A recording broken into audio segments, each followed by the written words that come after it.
welcome to Law Minstrel. I am Mwese Modukbe Mnyim.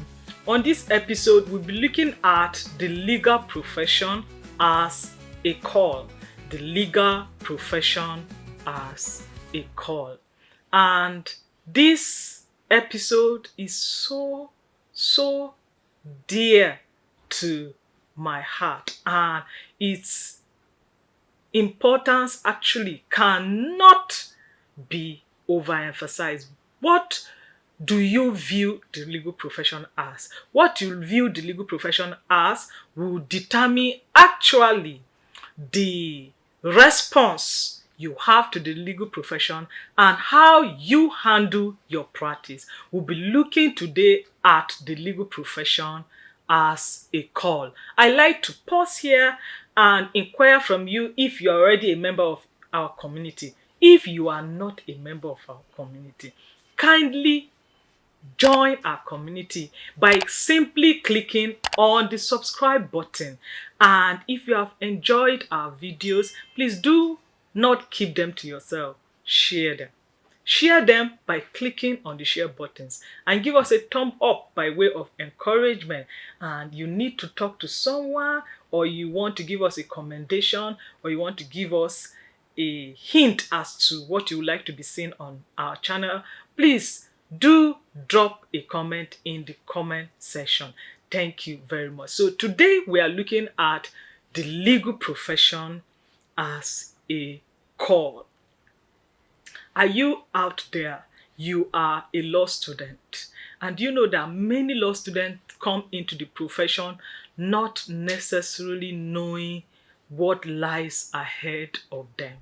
As a law teacher, I did give my students a topic on their vision in the legal profession to help me see what they see ahead in the profession for them. And you know, the kind of things I saw, they were very underwhelming. You'll find a lot of students that don't have a clear vision in the profession.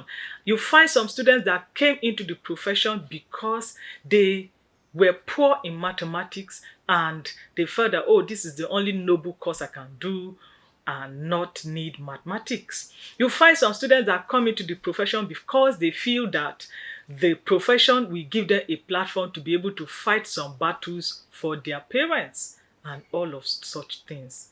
You are a law student, you are sitting there. This episode is for you to give you direction and traction early in life in your sojourn as a legal practitioner when you become one. Are you there? You are a new week and you are wondering exactly where to place your gaze in this profession. This video is for you. Are you there as a middle-aged practitioner and you have given so much to the profession? When you look back, you see all of your labors and your toils, and even now, you don't know the headway. You can only see waste of your life and your efforts all around. This video is for you. Are you there? You are not a member of this profession, but you have loved ones who are drudging around and drudging along with nothing or little to show for it. I like to tell you that you are not alone.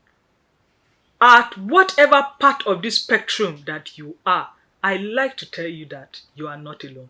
And there is something that you can do that will make the entire difference in your sojourn in the legal profession. And it all begins from the heart. What do you view the profession? How do you treat the profession?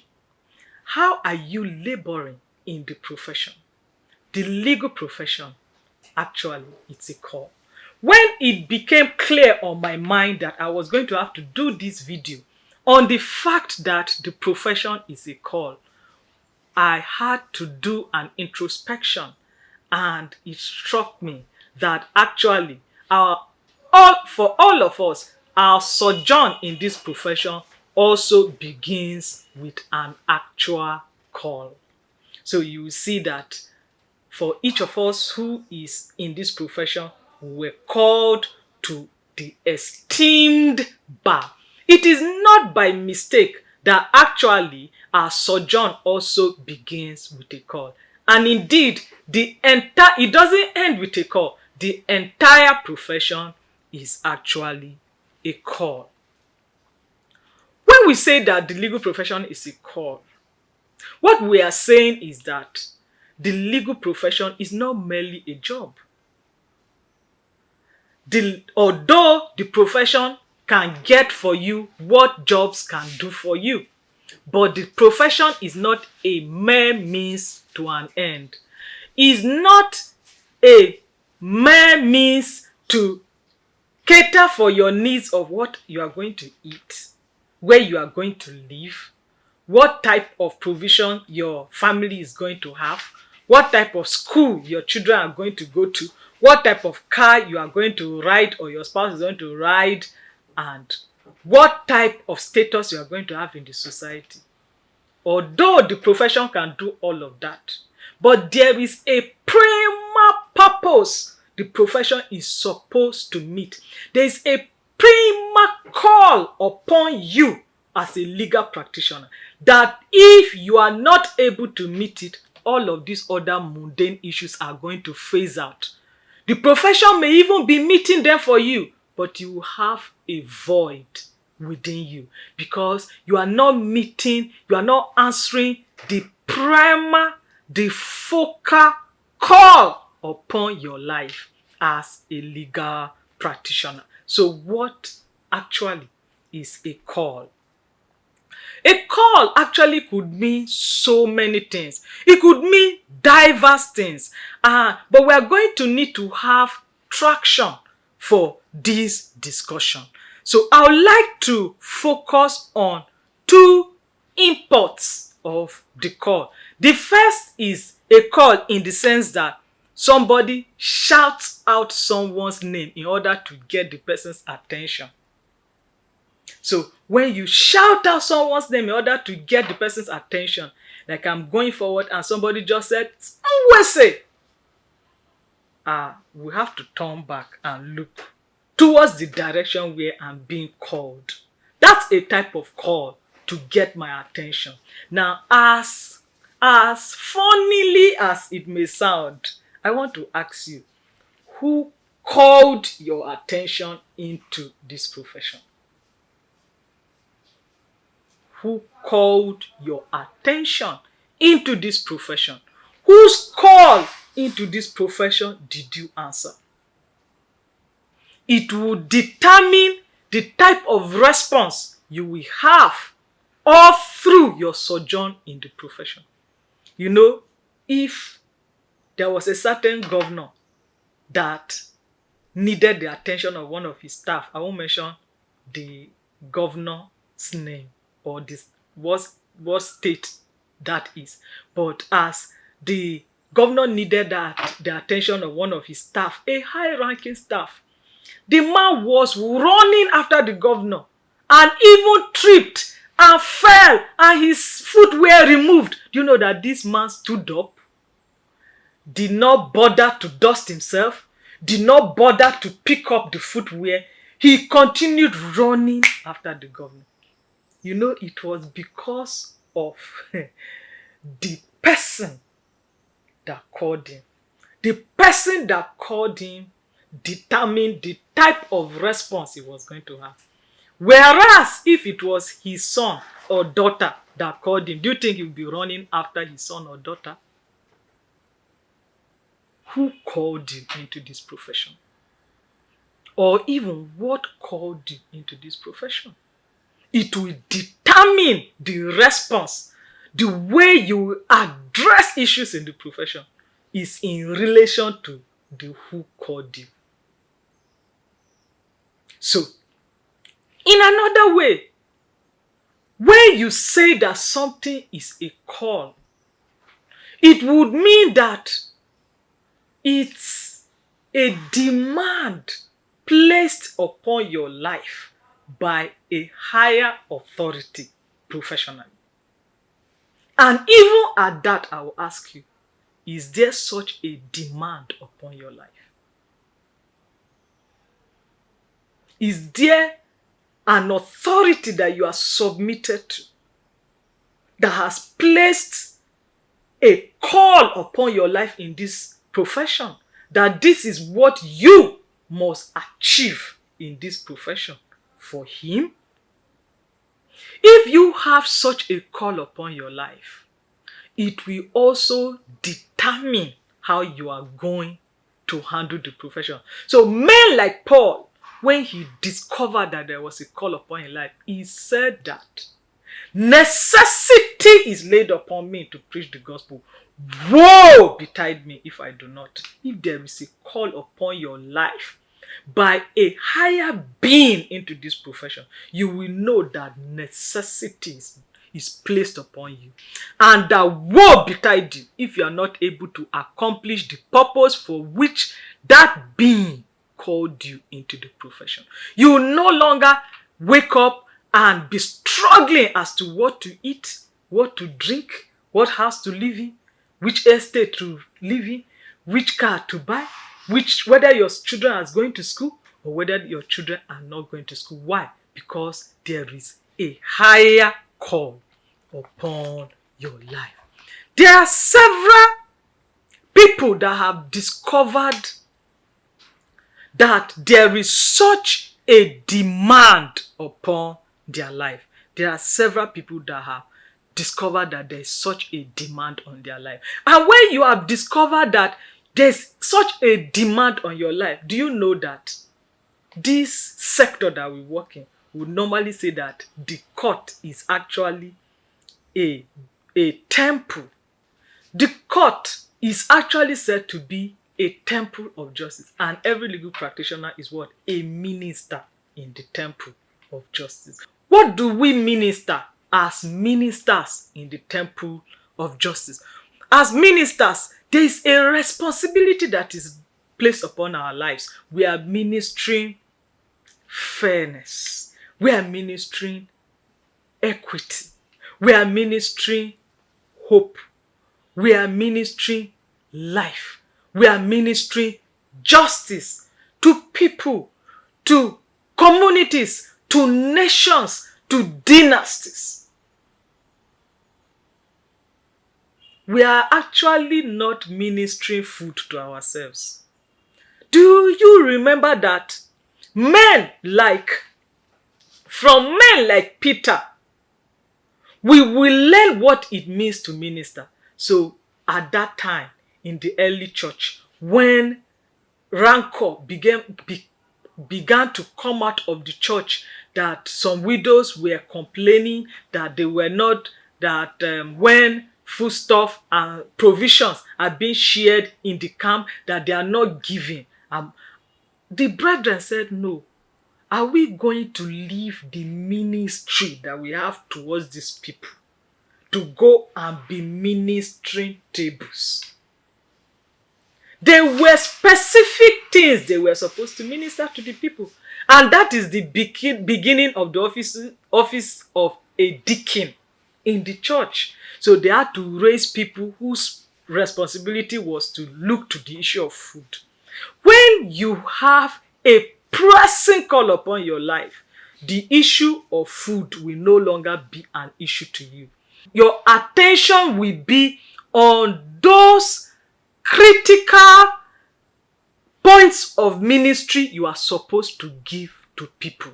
And do you know that as you pay attention to the critical areas of ministry, there is a way that all these other mundane issues are taken care of naturally as ancillary to the core issues that you are focused on.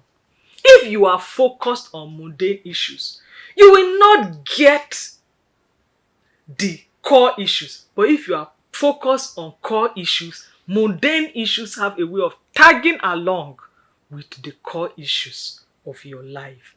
So, I would like to share with you an experience at my own call. So, I remember very clearly when I was being called to the esteemed bar, and I'm somewhat a very sublime and sober person to a very large extent. So I don't easily get excited. So on that day of our call, we're in the hall, and all of us had our wigs in our hands, and the chairman of the body of benchers was speaking. As they were pronounced, the body of benchers was pronouncing all of those words on us. You could feel the excitement in the hall. It was so palpable that somebody could just literally take a knife as though literally cut through the intensity of the excitement that was in the hall. And as he was going to pronounce, as he was pronouncing, you, by virtue of this call, you have the right of audience in every court in Nigeria, from the magistrate court to the Supreme Court. The hall was going to explode in excitement, and I along with it. But just before I could be engulfed and also allow my own excitement to gush out like a volcanic eruption, I heard clearly, this is not something to be excited about. This is what you hold with fear and trembling. Because by the reason of this call, lives and destinies will be committed into your hands. And what you do or fail to do will give life to people or make people, dynasties, lose their lives. Do you know that? It was like they just brought a foam, something absorbent, assuming my excitement was like was fluid, was like a fluid. They just brought that foam, dropped it in it, and the foam just mopped up every iota of excitement. If you see my call to bar pictures, I was looking so morose. I was not looking excited about at all, because every excitement had been mopped up. I now saw that, wow, this is a grave issue.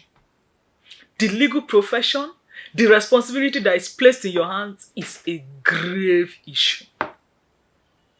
Lives and destinies are committed into your hands by virtue of this. What you do, what you don't do, may make dynasties, not one single person, lose their lives, lose their hope in life. And this has set the pace for how I take my responsibilities, whatever responsibilities are given to me along my way as a legal practitioner. This has defined how I address my responsibilities as a law teacher to students. This has defined every other thing that I'm giving. I sleep in the office. I go the extra mile, take my resources, organize events for students, because I understand that there are lives and destinies that are committed into my hands. And what I do will mar them or make them for life. This call is not something to be excited about. It is something you hold with fear and trembling before He who called you into the profession, so that the purpose for which He has called you will not fall to the ground void, but something tangible will come out of it for Him that called you. But the question remains, who called you? Is He someone you can regard that much? Who called you into the profession? Who really called you? So I like to encourage you. Put in your best, your very best. It's lives, it's destinies you are handling. put in your very best. Pour in your all. Be not deceived. A man will reap whatever he sows. And I like to assure you that, every temple must have a God. Temples are edifices that are dedicated to God. So this temple of justice, the God of the temple of justice in which we worship, is not a God that owes any man anything. Do not feel that if you pouring your all to his service, to give out justice and equity and life and hope to his people who come to the temple daily seeking for hope. Don't think that when you minister before him to dish out these things to them, he will leave you empty. He will not leave you empty. He will not leave you lean. You will go home also full, because this God in whose temple we are ministering, he does not owe any man anything. He doesn't owe any man his rightful wages. So, dear friend, be encouraged and receive strength to your knees and to your hands that lie weak after all of this labor that you have labored.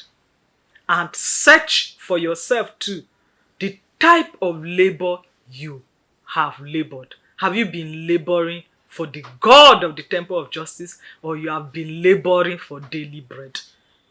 You may need to check yourself and make necessary redress. And when you do so, you will see that you will begin to rise upon the wings of an eagle. You will come out every single day better, more energized to serve people. Our call is to serve people, not to serve ourselves. And as you serve people, the God of people, he will reward you. Thank you so much for your time that you have sat here with us through this episode. I really hope that you were encouraged. I really hope that you enjoyed the episode as much as we enjoyed bringing it to you. I like to enjoin you, if you are not yet a member of our community, to be one by simply clicking on the subscribe button. And you have been helped by this video, kindly share it with your colleagues, your friends, persons that you feel need the video, and you want to talk to someone, you can reach us in the comment section. You enjoyed the video, click, give us a like, let us know that this video was liked by someone. Till next time, I am Mwese.